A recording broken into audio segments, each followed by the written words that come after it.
Hi, Christian Dipple. Yeah, assistant professor of economics and CCPR affiliate. Yes. Okay, we might as well get started. We have our own Christian Dipple here today to present, who is an assistant professor of economics and CCPR faculty affiliate. And no further ado. No further ado, okay. So yeah, thanks a lot for having me. So the title of the paper that you see up here, Land Allotment, Native American Households During the Assimilation Era, that is, of course, the paper I'll present to you today. But because this is a center for population research, and because I've just spent the last 4 weeks writing an NSF grant to improve historical data on the Native American population, what I actually will be doing is I'll spend the first part of the course, maybe the first half an hour, introducing you sort of broadly to the assimilation era, when that was, what that was, and to the challenges that researchers face when working with historical Native American data, and our proposed solutions to overcome those challenges, and what kinds of avenues for future research those will open up. And then in the second part of the talk, I'll actually tell you about this paper. And so both the paper and everything else I'll be talking about, the data proposal and everything, is joint work with Dustin Fry, who's an economist at Vassar College, and also a Northern Cheyenne, a member of the Northern Cheyenne of Montana. So got a little bit of street cred, definitely more than I would have on my own. So that's a roadmap for today's talk. So I'll give you a little bit of a background on what the assimilation era was, tell you about the data, tell you about what we want to do to improve the data, and then delve into what is sort of like the first of what we believe will be a series of papers on how Native American households were affected broadly during the assimilation era. So as a sort of brief history, after the War of 1812, Indians sort of like the federal government's attitude towards Indians sort of changed in the sense that they were no longer allies or enemies, but they become basically a nuisance in domestic affairs. So the borders of the U.S. are sort of settled, of course, not in the West yet, but where it affects Native Americans, they really sort of changes how the federal government looks at them. Sort of between 1812 and the Civil War, if you like, the Indian problem, so the problem of how do you deal with Native Americans, is dealt with primarily through removal policies, so pushing southeastern and midwestern tribes further west, primarily into Oklahoma. After the Civil War, and then frontier moving wise, sort of west of the 100th meridian, you sort of enter this broad period that's been dubbed the Indian Wars. It's a bit of a misnomer because there have always been Indian Wars, but it's sort of like the period called the Indian Wars.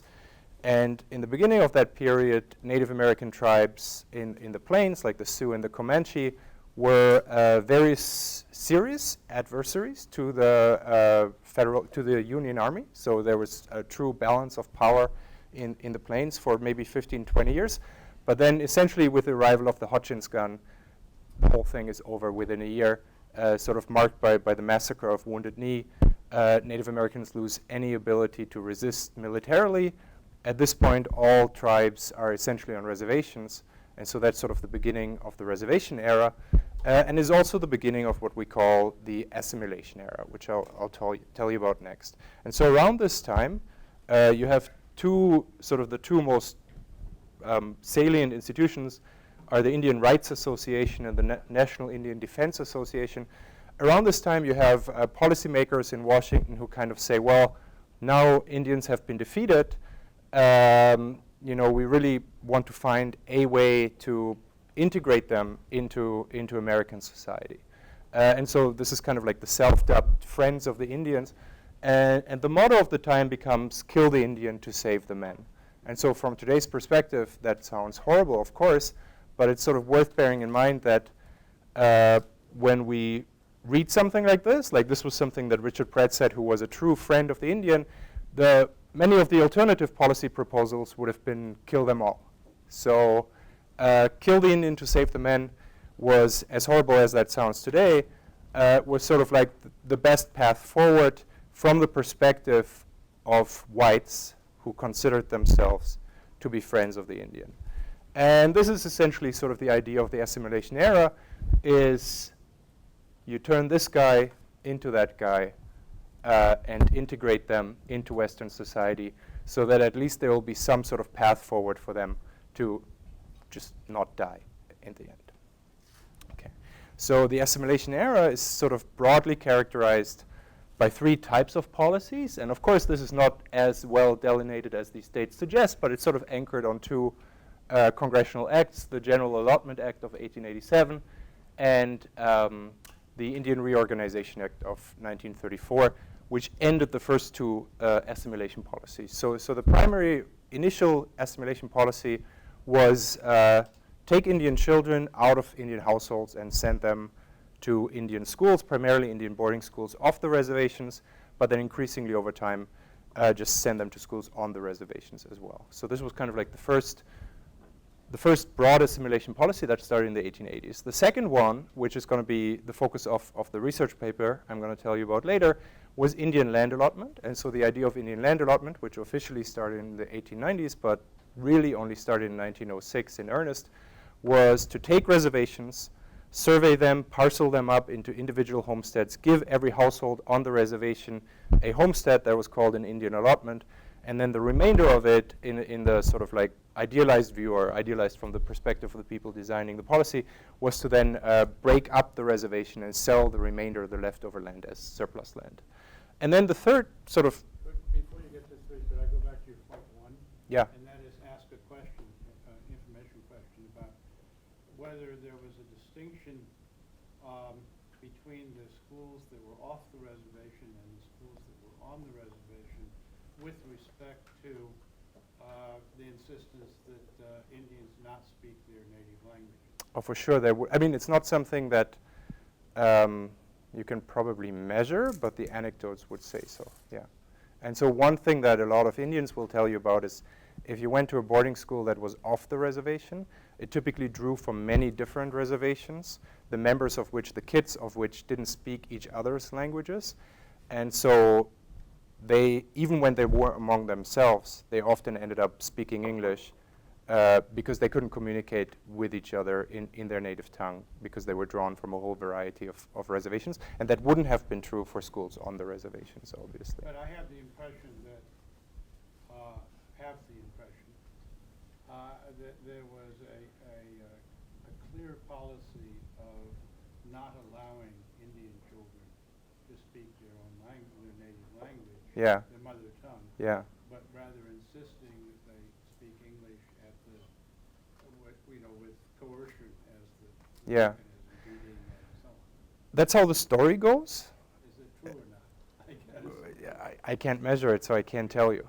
It's the story you hear. It would have certainly varied over time. So Indian schools would have been at their most coercive at a certain point in time and then become less coercive over time. And it would have been most pronounced at a time when Indian schools were primarily off reservation, when later on more of them were on the reservation. And it would have been most coercive before 1910 when parents didn't have to give consent and the Indian agent could say, I'm going to withhold your rations if you don't let me send your child. After 1910, there was a policy break that didn't allow them to do that. Yeah. So I'm going to tell you a little bit about the data we're collecting, and I think we're going to learn a lot about Indian schools from the data we'll collect. I don't think there's a lot of quantitative knowledge about your question, to answer your question right now, but the anecdote that you, sort of like the median anecdote you hear would be exactly what you've said. Yeah. So I want to ask about point two, Mm-hmm. Land reallocation. And maybe you'll talk about this when you talk about your own research, but how were they thinking about households and who was it who really would get the land? So I'm thinking about matrilineal tribes versus... Oh yeah, no, they didn't think about anything like that. There's a head who's the husband, who's the father, and there's single men, and so a household headed by a father and a mother would have received sort of the standard Homestead Act size, or the homestead size of 160 acres. Single parents, of which there's many in the data because mortality is so high, I think a full nuclear household with a single parent would still have received 160 acres. And so in this case, you could have a widow heading a household and receiving that allocation. Single adults who don't have children would have gotten 80. And I think that would have been only men. Yeah. And they were. And orphan children could receive 40 And acres. what about extended family? Yeah, they didn't make, so if more people lived in your household, you didn't get more. So Is that your question? Then it was a nuclear family. Yeah. So we see a lot of extended families in the data, for sure. There's a lot of widowed uncles and aunts living with nuclear families. And part of the reason that I want to talk about the data is because that kind of stuff, we're not researching that at all right now, and I don't even know how to pose an interesting research question in that space. But yeah, you can see all those things in the data. And from a allotment perspective, they just didn't care whether you're an extended family or a nuclear family. But the consequences of the allocation could change family structure going forward. Yeah, so that's a potential question that one could answer in the medium run with the data we have. Yeah. So sure that they would define a household head and will make this allocation based on the status of that person, and that can be either with extended family structure. That person can anywhere. It can be married man or a widowed woman. So that's what, more or less how it works in terms of So defining those categories. So I'll be talking about an alternative data source to the population census, which is called the Indian census rolls, which were separate censuses taken on reservations exclusively, in which we observe household structure. And what I can tell you is that they think of household structure in the same way that the population census thinks of household structure, which means every household has a head, which is always the father, if a father is present. And a head can be a widowed mother, but only if she's widowed. And then older generations living with you are all defined relative to the head. So a grandmother or a stepmother or anything like that is always defined relative to the head. Yeah. So they code it in exactly the same way as the population census, which makes me think that the BIA agents who coded this were instructed to just think about households in that same way. So they had instructions and yeah. Okay, and then in 1934, the Indian Reorganization Act nominally ended assimilation in the sense that it ended both Indian schools, largely ended Indian schools and completely ended Indian land allotment, but it sort of went out with a bang in the sense that it imposed these very sort of alien municipal charter. They're not municipal charters, but they're government constitutions that are built on or modeled on municipal charters that were very alien to tribal governance structures. And so the Indian Reorganization Act sort of goes out with a bang in the sense that it imposes those on reservations in the process of ending the Assimilation Era. And so those are the sort of the three broad Assimilation Era policies. And all of these are extremely salient in when you talk to Native Americans in Indian country. So Dustin, when his grandma passed away, but when his grandma was alive, she would tell him about her experience of going to an Indian school. And his family were allottees, and they were talking about the process of allotment. And so these kinds of things, they have a really strong legacy. But this legacy is very hard to pick up in the data. And so that's what I want to talk about now. Yeah. It's kind of a weird question, but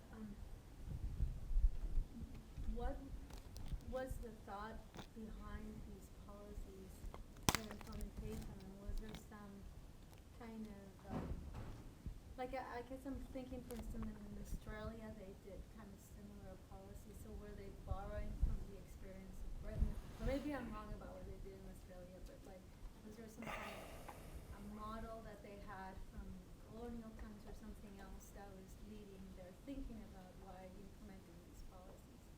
What's a good idea? No, so I mean, so they say the road to hell is paved with good intentions. Yeah. And so I think all of these policies are primarily driven by people that would have called themselves friends of the Indians, and then coalitions with people who wanted the opposite. So for instance, when it comes to land allotment, Native Americans have these really divergent views on allotment, because there's people whose views would have been, I guess if you ask sort of about what kind of cultural principle component was underlying this or what kind of thought process, I think it would have been a very Puritan thought model. So I'm going to show you some quotes that make that sort of very clear.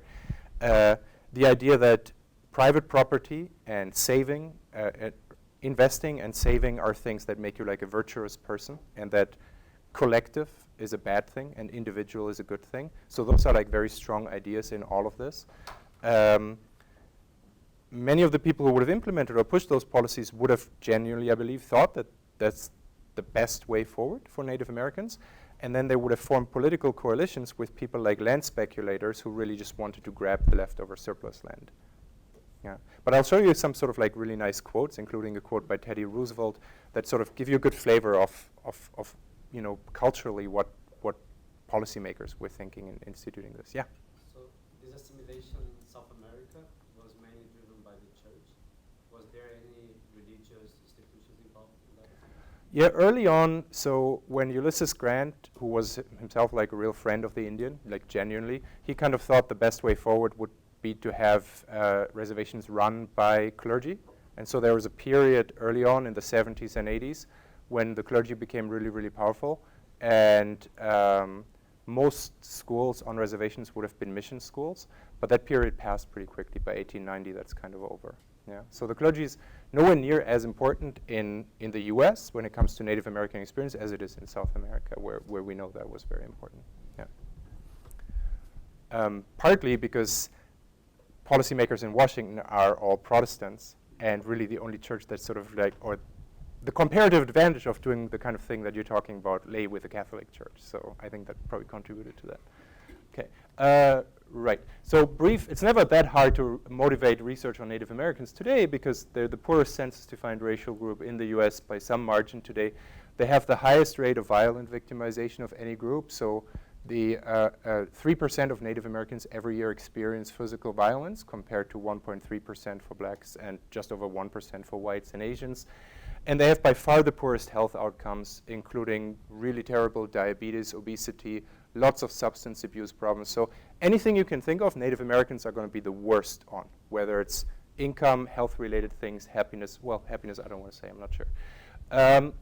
And so there's a general agreement that a lot of these problems are rooted in the assimilation era, but there's a lot of challenges in trying to quantify anything that happened in the assimilation area. And so the challenges are what I'm going to tell you about next. And so the challenges are primarily anchored in the full count population census, which is our best way of working with microdata in historical times. And so the first challenge that we face is that Indians simply weren't enumerated until 1890. So there were explicit instructions until 1890 not to enumerate Indians not taxed. Indians not taxed are Indians living on reservations, which were above 90% in 1860, 1870, 1880, and 1890. So up to 1890, you can get a little bit of data in the full count census on essentially Indians living off reservations, but it's always less than 10% of the population, and that's clearly a pretty selected subsample.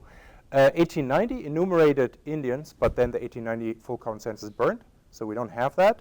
So 1900 is the first year in which we observe sort of what we think should be the universe of Native Americans in the full count data. So that's the first challenge, is that we just have nothing before 1900. The second challenge is that you really can't do much with just talking about a population as Native Americans. So you're going to have around 300,000 Native Americans in each decade from 1900 to 1940. But really what's important is which tribe you belong to or which reservation you belong to. And that was only in 3 years enumerated in the census in 1900, 1910, and 1930, and it's never been digitized. So when they take the full count schedules and they decide what are they going to digitize, they have these fights about, because adding a data column to the full count digitized census probably costs like $1 million. I don't know what it costs, but it's not cheap to add a data column to the full US population. And so in none of these years has the variable tribe been added to the digital version of the census. So with the available data, you know nothing about tribe. And that's a really big deal because everything that's interesting in Indian country happened at the tribal level or reservation level. A third really big issue is if you want to do any kind of linkage, so track households over time, the problem that you face is that there's this really severe transition, or severe in a data measurement sense, transition from Indian names to English names. So in 1900 and 1910, you have a ton of Indian names. And then by 1940, you have 80% English names, including those kind of descriptives like John Running Bear style names. And so this transition is really hard to deal with in linkage because Indian name was never a census enumerated variable. And so you have people going from a name in an indigenous language in 1910 to the same person having a potentially completely English sounding name like John Smith in 1920. And so that's a really big problem. And then there's a third problem that I think no one's ever really noticed before, which is that you have about 90,000 missing Indians in 1920. Initially, we thought that this was the Spanish flu affecting Native Americans more severely than the general population, but it's not. So we've found a lot of instances of people in 1910 disappearing in 1920 and then reappearing in 1930 in the Native American sample. And so what it is, we found out, we looked at the instructions of census enumerators, is that in 1920, census enumerators were instructed to code a Native American person as white if they looked white.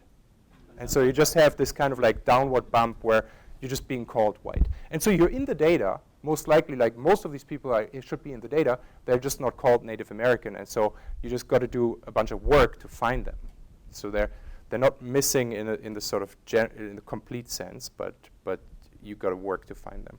And so our proposed improvements to the census data take some of it is coding based and some of it's just like shoe leather based and just getting the data. And so we literally just submitted this NSF grant last week. So the first thing that we want to do, we figured out, so a big issue in figuring out what tribe or reservation an individual belongs to is being able to locate them. And up to now, we had only worked at the county level where the county to reservation mapping is in some places of the US perfectly fine. In other places of the US, like Montana, Dakota, some of the southwestern parts of the US, it's very hazy because there's a lot of reservations around you. And so there's a many-to-many mapping of counties to reservations. And it's just, county is just not enough to block on when you try to do record linkage to reservations. What we figured out is that in at least 4 of those 5 census years, I think in 3 of the 5 census years, we have enumeration districts. In 1 of the 5, we have a city variable in the digitized versions. And these enumeration districts, you can geocode them. They have a crosswalk over time that some hobbyist built, but it looks correct. And most of these actually just straight up identify a reservation, which is great. And so one thing we want to do is work with these enumeration districts to pin down which reservation an individual belongs to.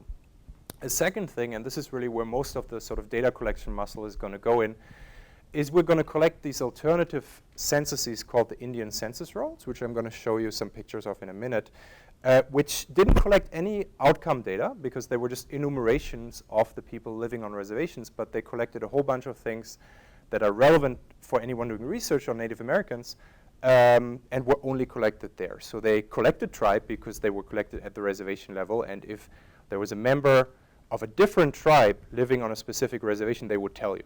So they would say, this husband is actually a Crow and not a Northern Cheyenne. So it says that in the thing. What's really good for us is that they give you Indian name and English name. I'm going to show you that in a second. They give you a household structure in a format that exactly matches the population census. So it's actually very good data on household structure. So you know exactly how everyone relates to one another. And they give you blood quantum, which is a very debatable kind of measure, but they have it. And then what's really good, because in the census, when you talk record linkage, it's really hard to know whether you're just not finding a person or whether they died. And mortality is really high in this data. And so what's great about the ICR is they have death rolls. So you can know that if you can't find a person 10 years down the road, it's because they died. And they started being collected in the 1890s, and they went until the Indian Reorganization Act of 1934, which allows us to basically take 10-year decadal slicings that we slot right in the middle between the decadal census waves. So we have an 1895, 1905, 1525, 35 Indian census roll that we can slot in between as a bridge to the population censuses. Okay? Of course, we still have to just digitize this stuff. So the microfilms are available as PDFs, which just gets you halfway there, but then still someone has to type up the data. Just not totally cheap. The third thing we're doing is we're taking existing record linkage methods, and we're basically augmenting them for a household similarity score. So the idea here is that if you're faced with data that's really noisy at the individual level, but household structure is actually very well measured, so you know not only who is a father, mother, aunt, uncle, daughter, stepdaughter, whatnot, You can also, you have household identifiers, and you can do things like what's the size of the household, demographic structure of the household. What you can do is, if in a first linkage step, for any individual in a master data set, you say, these are the 10 individuals in a using data set that could potentially be that same person. They will all have similarity scores. Each of these people will be associated with a household structure in the using data.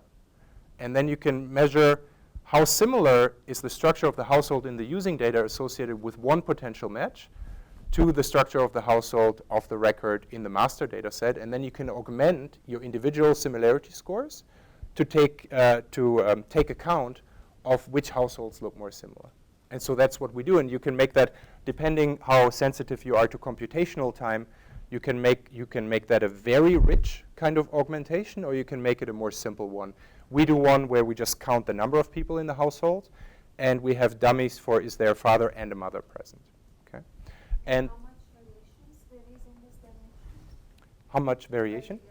So, I mean, is it the case that, I don't know, most households are 5 or? No, there's a lot of variation. Mortality is high.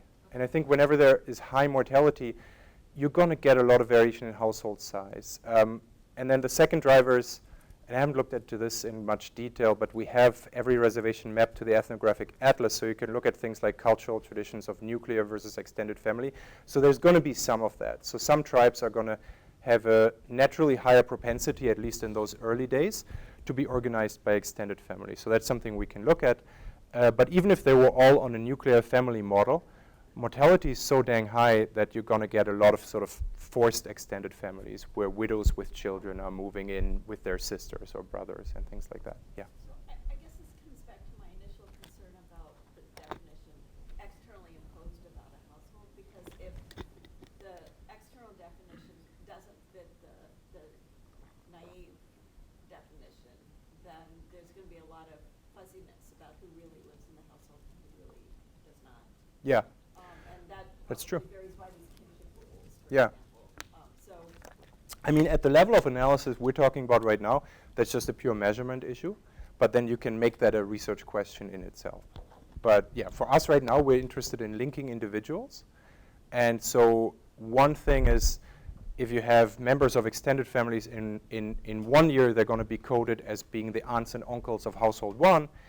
10 years later, maybe they're always living in a house next door, but 10 years later, they might be coded as the aunts and uncles living with household 2, because they're really sort of like, it's really not clear who they're living with. So that's just a measurement issue to us. but it might not be clear at any time where they're living. True. So I guess I'm thinking it's a substantive measurement issue, not just Yeah.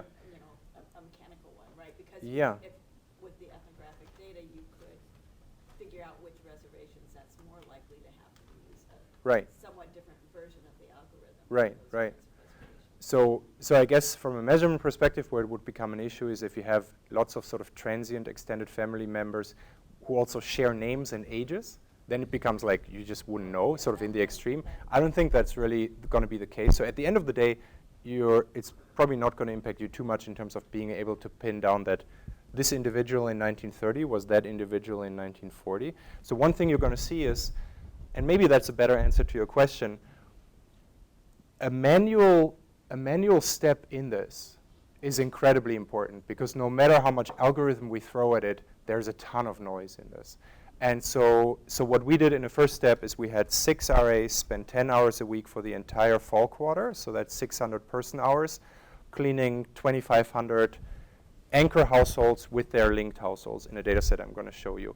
And that's, in this data at least, always going to be necessary. Yeah, absolutely. Just Till. to clarify, could you talk about the lot quantum, unless it's totally irrelevant for what you're going to do? Yeah, it's almost totally irrelevant, but let's talk about it anyway. So it's basically, so a lot of Indians hate blood quantum, because they're going to say, traditionally we didn't care about blood quantum, that's not a thing. We would raid our rival tribe, and the ones that we're taking hostage would become our tribal members. And that's a total thing.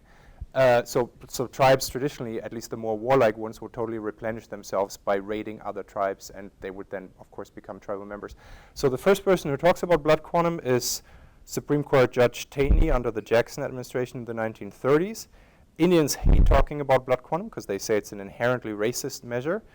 Today, in a world of casino profits, it's become a very important thing because very rich reservations, of which the median reservation's income is basically not affected by casinos, but at the tail, it's important. And it basically works like a sovereign wealth fund. Like it works the same way that the Saudi family has to decide which princelings gets what share of the oil revenues, and it's all about blood quantum. So if you're 1/8, then you get less than if you're 1/4, and if you're 1/4, you get less than you're 1/2. So for some parts of Indian country today, it's become very important to distribute rents. But historically, it's a very sort of funky thing. And in historical measures, it's very debatable because most of the time, what it probably is a census enumerator or a Bureau of Indian Affairs guy. Well, if it's in the Indian census, they knew the people they were enumerating. So it's a little bit different from the population census because it's the Indian agent who lives on the reservation and has knowledge of the people. So they probably genuinely knew if a person was the son of an Indian and a white wife. So they probably genuinely knew that and could correctly code it as being half-blood.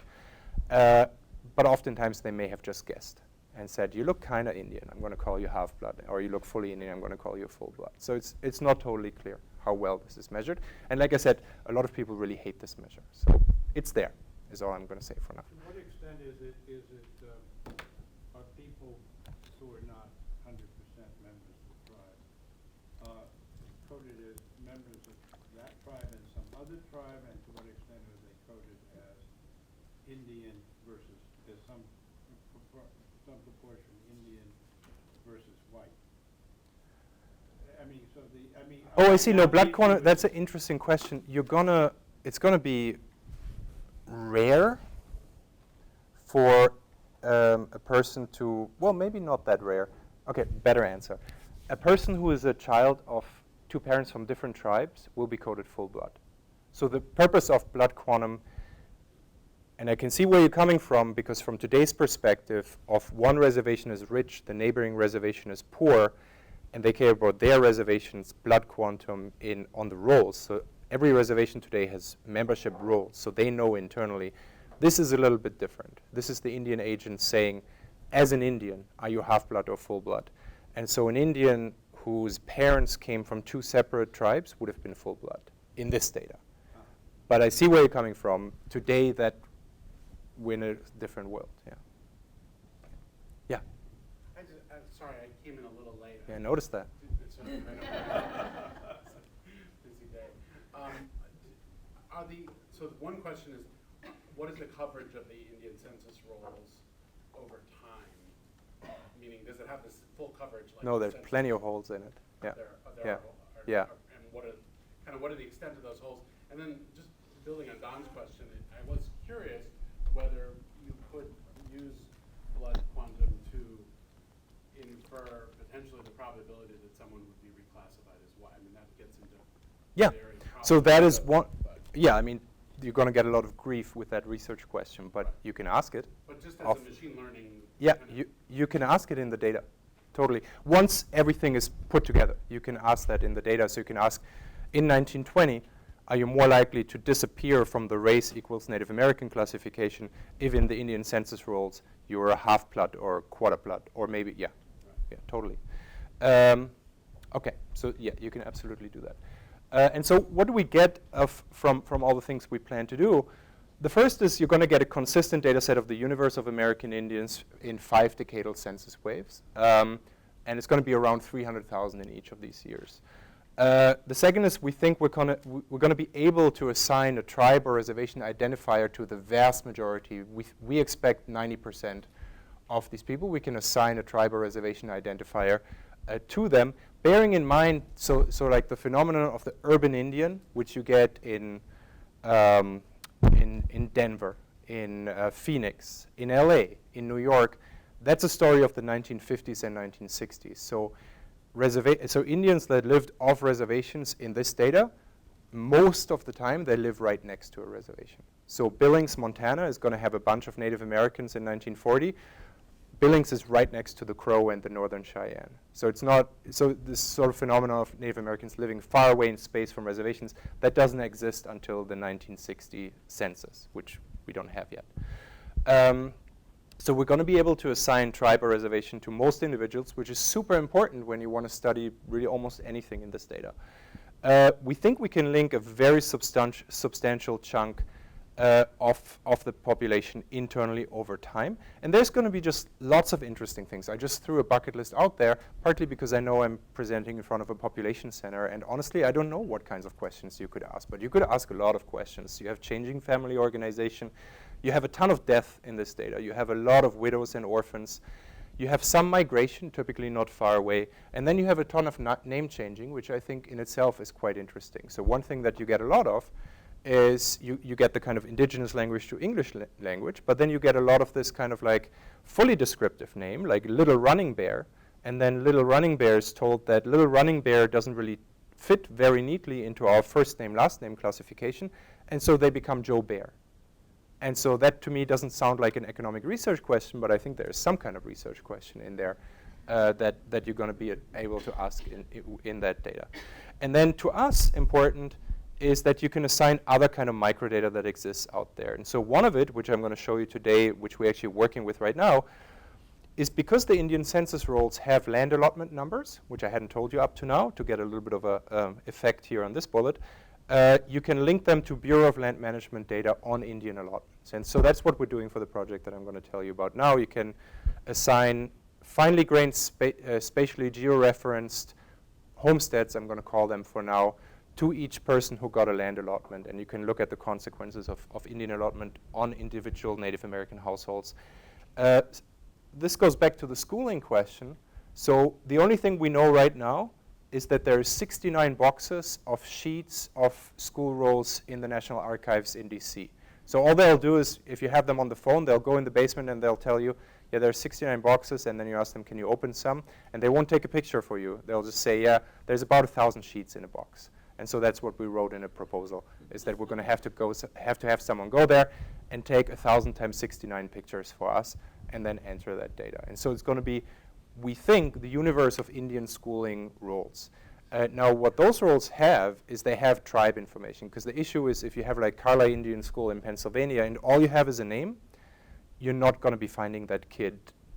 You're not going to find where that kid belongs. But if you have tribe and you have that kid identified in the full count census or in the Indian census rolls with their tribe, then you can say something about what effect does it have on their family when the child is taken away? Or what effect does it have on the child later on when they were taken to an Indian school? Do you have any idea to what extent kids' names got changed when they went to school? Right now, no, because there's literally, we tried just Googling around to see if someone had maybe just like posted one of these rolls, and we found nothing. So we've never actually seen a full roll of Indian school rolls. We think that they probably look quite similar to the Indian census rolls, which I'm going to show you pictures of now, but we don't know. I bet you a lot of kids' names got changed. Yeah, it's completely possible, but then they would have also gotten changed in the Indian census rolls. And so it doesn't mean that you can't find them. Yeah, maybe not. Maybe they would, maybe they would. Maybe they would, maybe we'll have to see.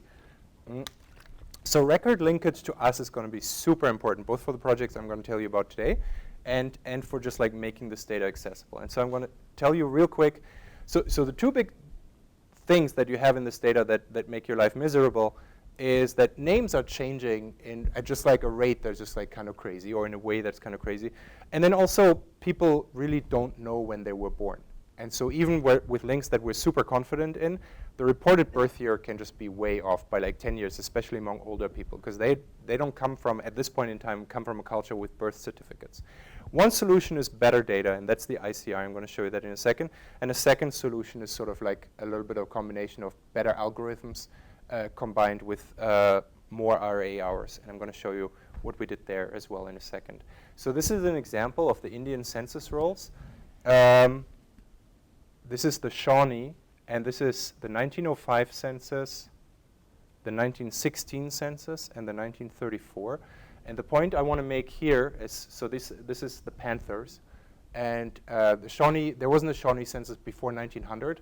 If there had been, so we saw some earlier We looked at some earlier censuses. In the earlier censuses, you would have often only have an Indian name and no English name. So at some point around 1900, people are encouraged to adopt an English name.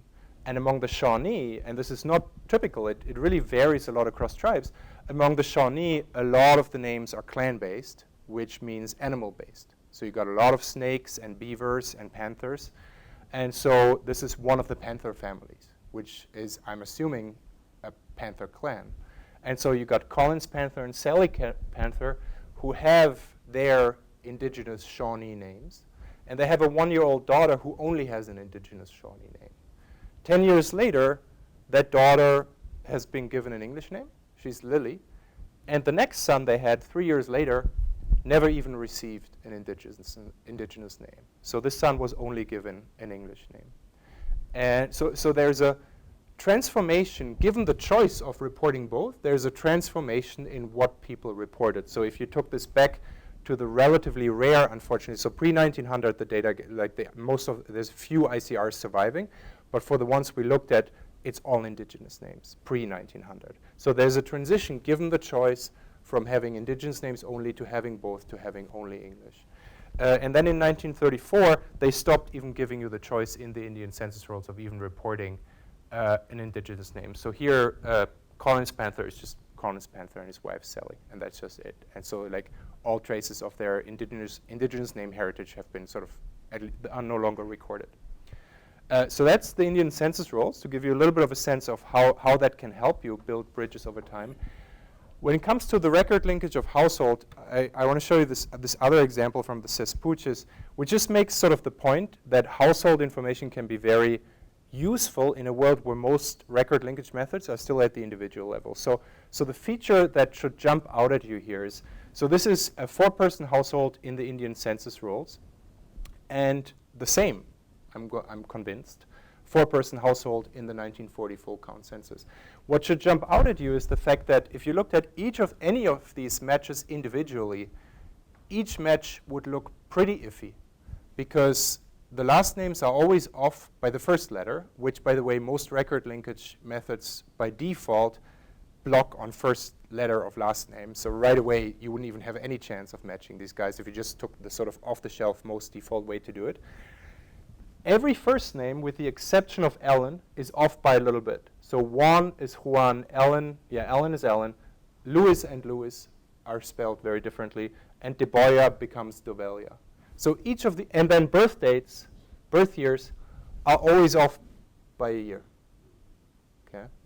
The reason for that is that they only report age, and we don't know exactly when an Indian census roll was collected. So, you can deal with any of these things, but it just makes it really hard to look at any one individual link and be at all confident that this is the same person. But when you look at the 4 together, and knowing that they're in the same county, which in this case we have a county that is uniquely mapped to a reservation, you're pretty confident this has got to be the same family. So that's sort of the point we're trying to get at with the linkage algorithm. So utilize the family structure to improve our linkage algorithm in a world where a lot of individual links are going to look iffy, but when you look at households together, they're going to look very convincing oftentimes. Okay? I guess going back to that question, so when you try to do this, say, for the U.S. non-native population, you get lots of mistakes with the migration and people moving out. So I guess the question is, what do we know about that in your context?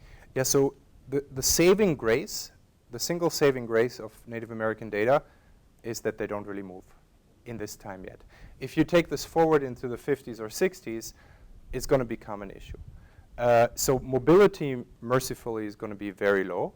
The other thing is that what we do is we write down a bucket list of criteria that are logically consistent or inconsistent for 2 linked households. So for instance, it's perfectly reasonable for a father and a mother in 1940 to be a son and a daughter in 1930, but they can't be a son and a daughter in the same household in 1930, because you can't have siblings marrying each other.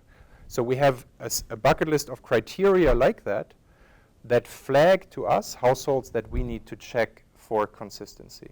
And so I'm getting slightly ahead of myself, but it's not like panacea that's going to solve all problems. But what you do is basically, in addition to the household similarity helping you get better matches, it also helps you diagnose bad matches. So it becomes your main anchor for saying which links are the ones that I want to have an RA have a look at and actually decide whether these are real.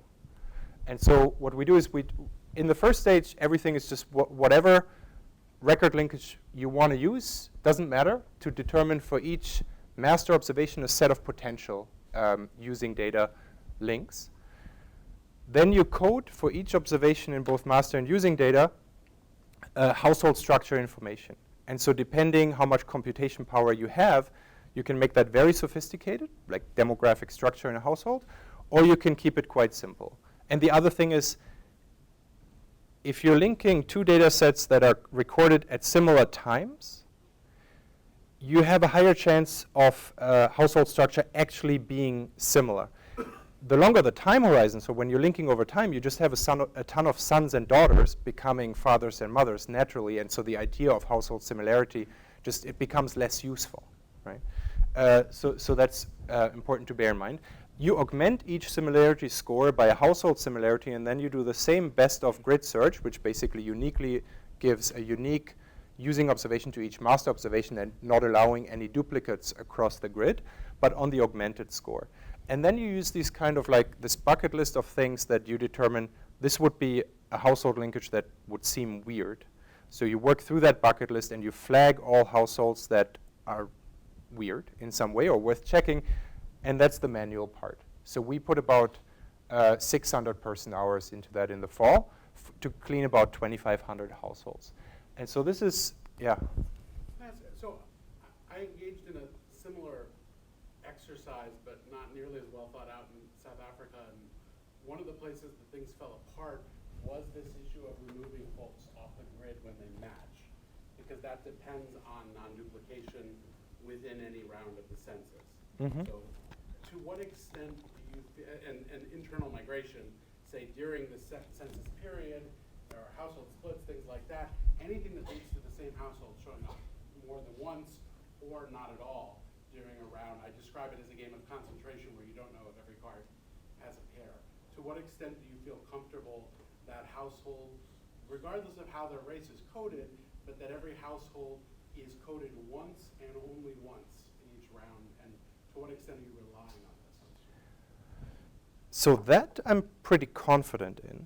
One thing that we did find is we have a whole bunch of kids show up twice because they enumerate schools as a household, which is labeled as an institution in the full count census.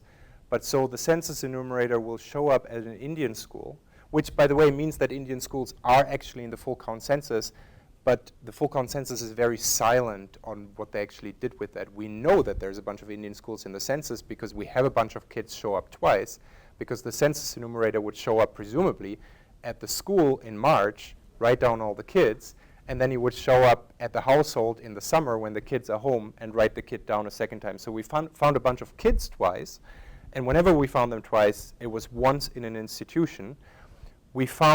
So whenever we found duplicates, it was institutional affiliations. For men, it could be military, for example, in 1920.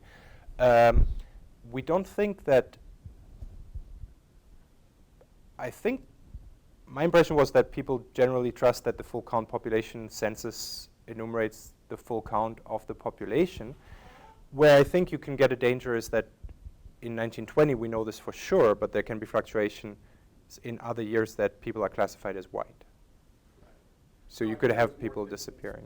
Of whether the ICRs, say across all jurisdictions, across all years, were applying the same relatively clean definitions. Yeah, so the ICR data I would trust very much because it's an Indian agent enumerating a population that they are in day-to-day contact with as their job. So I actually trust that. The issue with the ICRs is a lot of them just didn't survive. So basically we have the universe of ICRs that the National Archives at some point microfished and then digitized. And there's plenty of holes in that.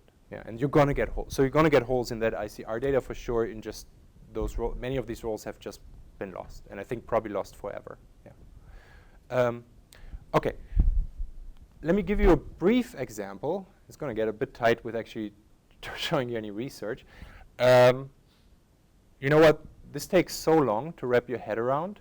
I'm not even, and this is the simplest possible example we could come up with. So this is basically 2 households. And forget about that. Really what we had RAs do is they needed to hard code true positives and true negatives.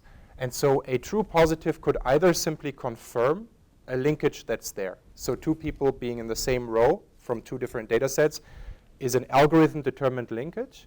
And a true positive that's black is simply saying, after looking at this with a human brain, we're confirming that this is right. A true positive that's blue is saying that we're hard coding a true positive link between these 2 individuals, which we're going to feed back into the data and rule out any other links. So that's where you're going to get a lot of spillovers, because you're ruling out either member of this pair being linked to anyone else. If you're overriding it, it usually has bigger effects. And then sometimes you can only code a true negative, where all you can say is these 2 people are definitely not the same, but I don't really know who either should be. Okay? And so what we ended up with is, so we linked the 1940 to the ICR for the project that I'm going to